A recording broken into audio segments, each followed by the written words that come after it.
Hello, my people. You're welcome to our program for today. This program, Health Boosters, a program where we tell you some of the things that you can use to boost your health.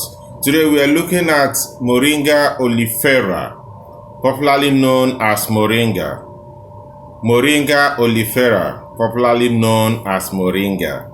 Moringa is a plant that grows all through the year. It's a drought-resistant plant.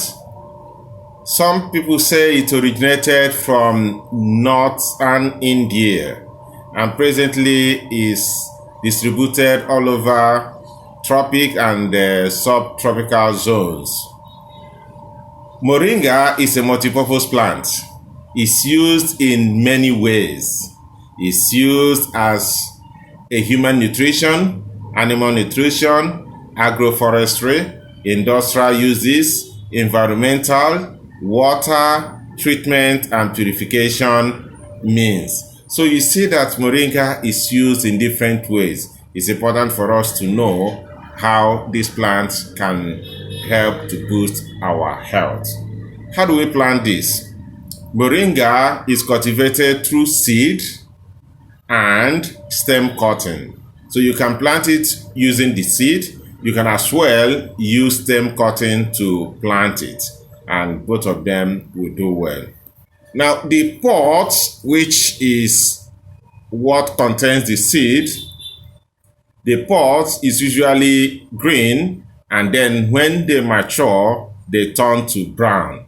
When they mature, they turn to brown. Before we go on to look at the nutritional value of this plant, we'll go on a short break. When we come back, we continue to look at some of the nutritional values of this important plant. Don't go anywhere. The information about Moringa discussed in this video is found in this book. You can get it in your bookstores. Thank you. You're welcome back.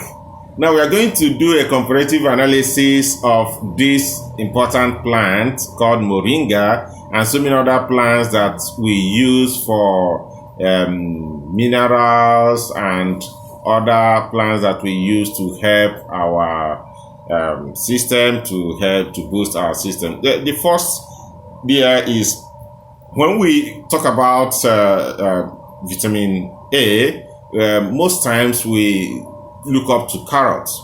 Now, the most interesting thing is that the vitamin A in this plant is 4 times the size of vitamin A that you can get in carrot. That is for fresh leaves. Now, for dried leaves, you get 10 times the vitamin A. So some of the nutritional values that you can find in these plants, a laboratory analysis of Moringa was discovered to contain this nutritional content. The fresh leaves, the dried leaves powder, 100 grams of it, and also the seed done. The calories contained for the pod around 86.9, the leaves 75.0, and the leaves powder 7.5. The protein is around 2.5 for the pod, 6.7 for the leaves, and then for the dried leaves you have around 27.1. That's for protein content. The fat content is around 0.1 for the pods, 0.7 for the fresh leaves, and for the dry leaves 2.3. And then carbohydrate content 3.7 for the pods, and 13.4 for fresh leaves, and 38.2 for the dried leaves, 100 grams of it. Then fiber 48 for the pods, and then 0.9 for the fresh leaves, and 19.2 for the dry leaves. Then for the mineral content, you have around 2.0 for the pods, 2.3 for the fresh leaves, and you don't have any mineral content for the dry leaves. Everything is dry. Okay. Now for calcium, 30 for pods, 440 for fresh leaves, and 2003 for that of the dried leaves. That's for calcium content much. For magnesium, 24 for pods, 24 for dry leaves, and 368 for dry leaves. For phosphorus, 110 for pods, 70 for dry leaves, and 204 for dry leaf, 204 and 70 for fresh leaves. For potassium, you have 259 for pods, 259 for fresh leaves, and 1,324 for dry leaves. Then for copper, you have 3.1 for pods, 1.1 for fresh leaves, and 0.57 for dry leaves. For zinc, we don't have any content for pods, none for fresh leaves, but for dry leaves, 3.29 for dry leaf zinc. Iron, 53 for pods, 7.0 for fresh leaves, and 28.2 for dry leaves. Then sulfur, 137 for pods, 137 for fresh leaves, and 870 for dried leaves. So we still have many other mineral contents discovered in moringa. So what of selenium? 0.0 for pods and fresh leaves, and 0.09 for dry leaves. And we have vitamin A, B, carotene, that's 0.11 for pods, 6.8 for fresh leaves, and then 18.9 for dry leaves.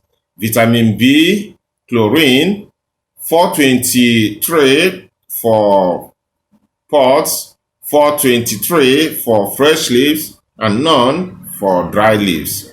Vitamin B1, theanine, 0.05 for pods, 0.21 for fresh leaves, and 2.64 for dry leaves. And vitamin B2, that is nicotinic acid, 0.2 for pods, 0.8 for fresh leaves, and 8.2 for dry leaves. And then vitamin C, you have 120 for pods, 220 for fresh leaves, and 17.3 for dry leaves. There are so many other vitamins that we will really not bother you to look at. Will really help our health. Coming on things like melanin, leucine, isoleucine, and so many other ones. But one thing you need to discover is that this plant alone contains a lot of vitamins, including A, C, B complex, iron, calcium, protein, zinc, selenium, and so many other acids and minerals that will really help our health.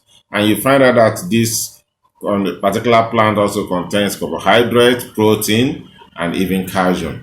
One interesting thing is that you discover that this particular plant has a lot of minerals when compared to so many other plants that we use always.